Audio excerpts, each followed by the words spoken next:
Mr. Bill Botkin from the poprate.com, hashtag dad instincts. What's up, handsome? You look tired. Tired. I'm hurt. I'm old. I work with fucking children. Just trying to run a fucking business around here. Anyone got a muffin? Can you do Adam Sandler since we were talking about Billy Madison? All I see at this table is coffee. Oh, and I didn't see Captain Insano out here.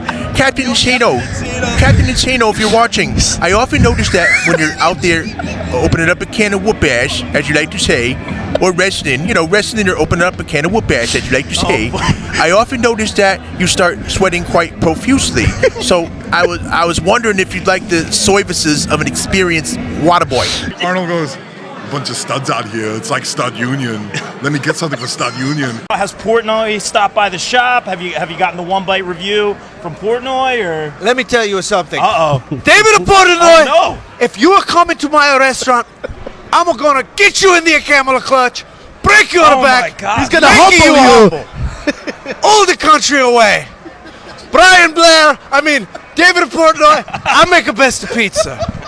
Wow, I think you just called out Dave Portnoy. That's wow. all right. Well, we'll see what happens with that. You and Ciampa had arguably one of the best long-term storylines, nearly perfect in recent memory. It made me fall in love with wrestling again, to be honest. It really, it's hard to organically make a storyline where it's literal good versus literal evil, where you're not cheering the bad guys like, oh, he's a cool heel. Yep. No. Like everybody was behind you and everybody was booing Ciampa. Yeah. And it's hard to create that organically. And I remember watching it as it was happening. I was like, this is amazing. Like, this is what I love about wrestling, and that's what drew me to you. And I don't think you get that nowadays anymore, really. Yeah, we were extremely lucky. Yes. And I believe everything happens for a reason. Timing worked out to where Tommaso was able to leave and get surgery during the time period to where the convention's over, by the way. He went to go get surgery, and people had to wait for the match as opposed to it just being immediate. So it ended up working out to where... I was about to say, it worked out great. It worked out so fantastic because then I ended up having a match with Andrade. Yes. That propelled me to a new height. And then the turn happened Tommaso came back right after that. So I was already riding high from that match. And it's so funny that if Tommaso doesn't go get surgery after that match, the Andrade match never happens. Wow, and which is it's crazy to think about. Where also, if Drew doesn't get hurt in the match with Andrade, where he lost the title to Andrade, then me versus Andrade doesn't happen either. So there's so many different parts and pieces. You take one thing out, there is a different timeline somewhere to where none of this happened. So, well, luckily we're in the happy timeline. We are in the best timeline, the brightest timeline. I would definitely love to wrestle Mox. Yeah, I think that would be a good match. A match that you didn't know that you wanted to see, but you want to see now. I saw him size me up a couple of times. Backstage. There's mutual respect. But I did see him size me up, so I did see you, Mark. So I got my eye on you too. Bon Jovi. When you're in the gym listening to Bon Jovi, it just makes you want to hit the weights harder. Okay. And you reach your max when you're hitting Bon Jovi. Oh man. Well, ladies, thank you so much for taking the time. Tell everyone where they can... Wow. We'll end it on that. Yeah, that's pun disputed. Your uncouth talent, Yada, started berating me, yelling at me. Fight forever. Total disregard for all the other You tell her, Nyla. in this environment. They started yelling at me. Why? Why would they yell at me? I don't know. Get her, Nyla. Get her. Now I got a hat. Okay, first of all, You hit me. First of all, we're doing two things. She's doing a project for her school. Thank you very much, guys. You should follow me on Twitter, Rosa22, on Instagram, Rosa22. You should do that. And buy my stuff on Pro Wrestling Tees. Yeah, and maybe you should have a picture of me on your phone before you ask me for a favor. But yes, I said I was gonna beat her up because she has a picture on her home screen of my arch enemy, Britt Baker. But whatever, go and call Britt Baker and see what she says and Dusty's program. I'm sorry. It's just... Let's get to the question. Come like yes, ready?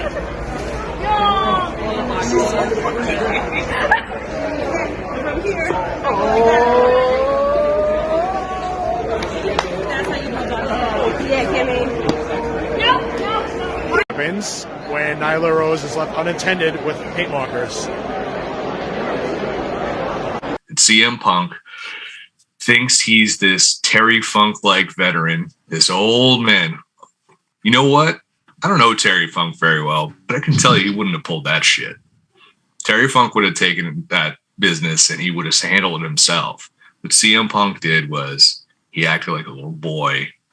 He acted like a little bitch. Hit Row being like the Infinity Stone. You brought fucking Top Dollar back. That guy couldn't play backup tight end for the Giants. He got cut by them. He's not even the best part. Did you see his awesome running knee he does where he flips over the top? It looks like shit.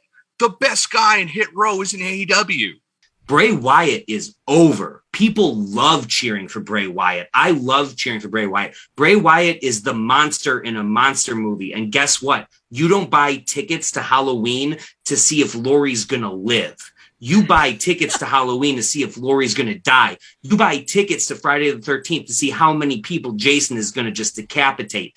You love monsters. Bray Wyatt, in every version of what he is a monster, and we love rooting for him. We do not love rooting for Karrion Kross. These two are going to feud, and it's going to be weird psychopath versus weird psychopath, and it's going to be wonderful.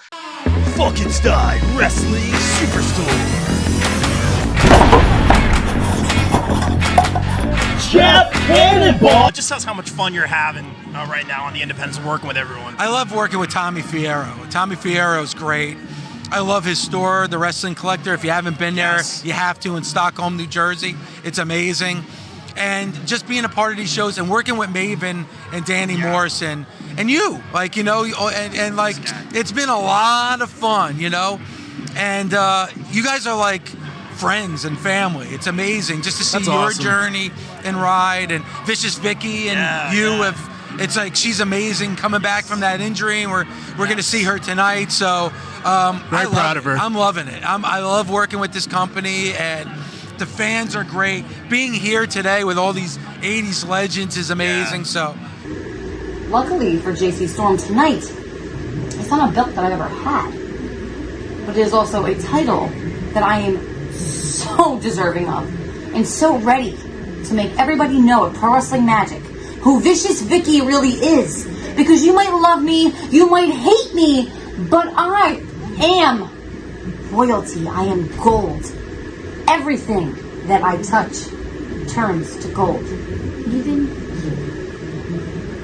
Well, good luck tonight, Vicious. Thank you for your time. There's a difference between me and Rick. Rick wants to be champion. I need to be champion.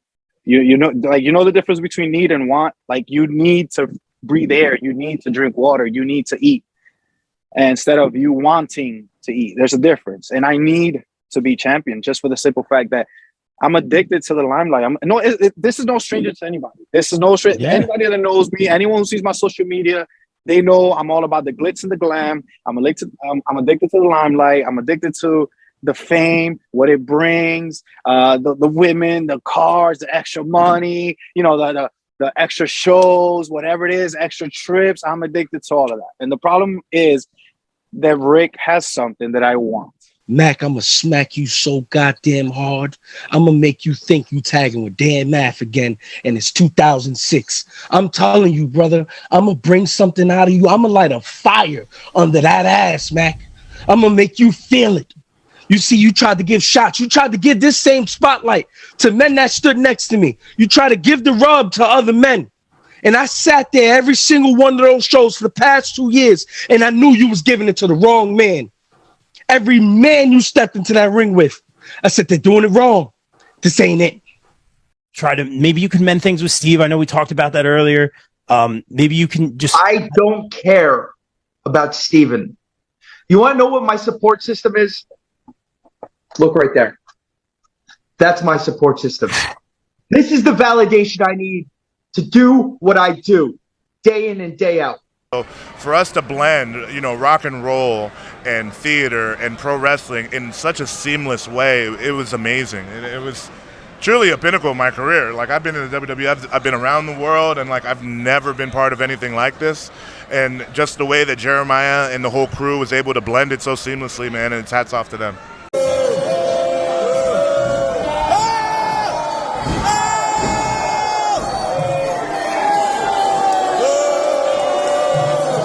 There's always the running joke that, like, oh, it's an indie song because it takes like a whole minute for the song to hit before somebody walks out. So I didn't want to be that person. So I never used one of their songs because I'm a big believer. Like, I have to wait for that beat to drop or that note to hit before I walk through the curtain. So I always try to find a song that's like quick and to the point. What you can't ever know is how driven a person is, because to get to the next level, to be a wrestler who's wrestling for a living or who wants to get somewhere. Yeah, right. You literally have to give up everything and make wrestling first. I'm period. seeing that. I see people who do that, and I'm getting that. Yeah, there is no exception. If you think you're going to be the exception, you're listening to this at home, and you think you're going to be the exception, I promise you're not. You have to put wrestling first if you want it to be a career. That's all there is to it. And it can happen. It absolutely can happen. My dad he had cancer and was, on his way out. Okay. And about 2 months before he died, I got to come home, man, and walk in the house and say, "Hey, Dad, check this out," and hold the WWF light heavyweight title up. That's awesome. That's so cool. Dude, we cried and hugged. He was like, "Oh, that's my so God." Cool. That's so cool that to hear. That day is the day that I knew I made my father proud of me. I don't think I'll ever get a chance to do this again, but I might get a little emotional, so don't mind me. I told you I met you a few times in 2019. Every time has been one of the best days of my life. I'm going to be honest. Your matches, Rebel Heart, everything really pulled me out of a dark place. I was going through a lot in 2018, and I heard Rebel Heart, and I was like, "Oh, who is this?" And then I heard Johnny Wrestling, and I was like, "Okay, let me look into him." And then I watched the DIY. What is it? The stab in the back. Yep. And even now, when you watch it, it still gets you. Even though you know what's going to happen, it still gets you. Yeah. The first match with Andrade in Brooklyn, TakeOver Brooklyn 3. Yep. And then we just rewatched all the takeovers from 2018. And I was just my favorite movie series is Rocky, and I never thought I'd be inspired by anything else. And then watching your matches, and then even now watching your interviews and interacting with you, I'm like, this guy's the best. Like he really lifts me up. And it's embarrassing, but literally, like Rebel Heart's my alarm clock. It's my ringtone. That's awesome. It always gets me pumped up, and you have a lifelong fan of me, and I will always appreciate you. Thank you so much. No, man. thank you, man. That means the world to me. Come on, dude.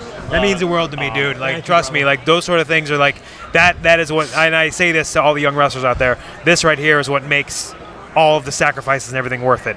Is hearing that from you, being able to affect people that way. That is really, at the end of the day, what we're on this earth to do. So it means the world. Thank you so much for sharing that.